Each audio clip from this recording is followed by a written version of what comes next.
भूगर्भ वैज्ञानिकों ने भारतीय टेक्टोनिक प्लेट को लेकर बड़ी चेतावनी दी है। दरअसल पृथ्वी वैज्ञानिकों ने नए शोध में कहा है कि भारतीय प्लेट लगातार खिसक रही है और ये एक ओर से धरती के मेंटल में धंस रही है। इससे ये प्लेट दो भागों में टूट सकती है।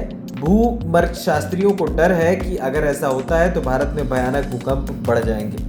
दरअसल पहले समझते हैं कि ये प्लेट आखिर है क्या। भारतीय प्लेट ईस्टर्न हेमिस्फीयर में भूमध्य रेखा पर फैली टेक्टोनिक प्लेट है। भारत के नीचे मौजूद प्लेट्स तेजी से उत्तरी दिशा में मौजूद यूरेशियाई प्लेट्स की ओर खिसक रही हैं। ये 100 से 200 किलोमीटर की गहराई पर फैली हुई है। अमेरिकन जियोफिजिकल यूनियन में ये नया शोध प्रकाशित हुआ है। इसके मुताबिक भारतीय प्लेट जो लगभग 60 मिलियन सालों से यूरोशियन प्लेट से टकरा रही है, इसी से हिमालय पर्वत को जन्म हो चुका है। हाल के अध्ययनों से एक आश्चर्यजनक नई घटना का पता चलता है। भारतीय प्लेट का एक हिस्सा विक्टन से गुजर रहा है, जहां प्लेट का घना निचला हिस्सा अलग हो जाता है और सतह के नीचे डूब जाता है। तिब्बती झरनों में भूकंप की तरंगे और हीलियम समस्थानिकों का विश्लेषण करने के बाद ये बात सामने आई, जिससे प्लेट में एक ऊर्ध्वाधर दरार का पता चला। ये बात पहले पता नहीं थी। यूट्रेक्ट विश्वविद्यालय के भूगतिविद डोवे वैन हिंसनबर्गन ने की।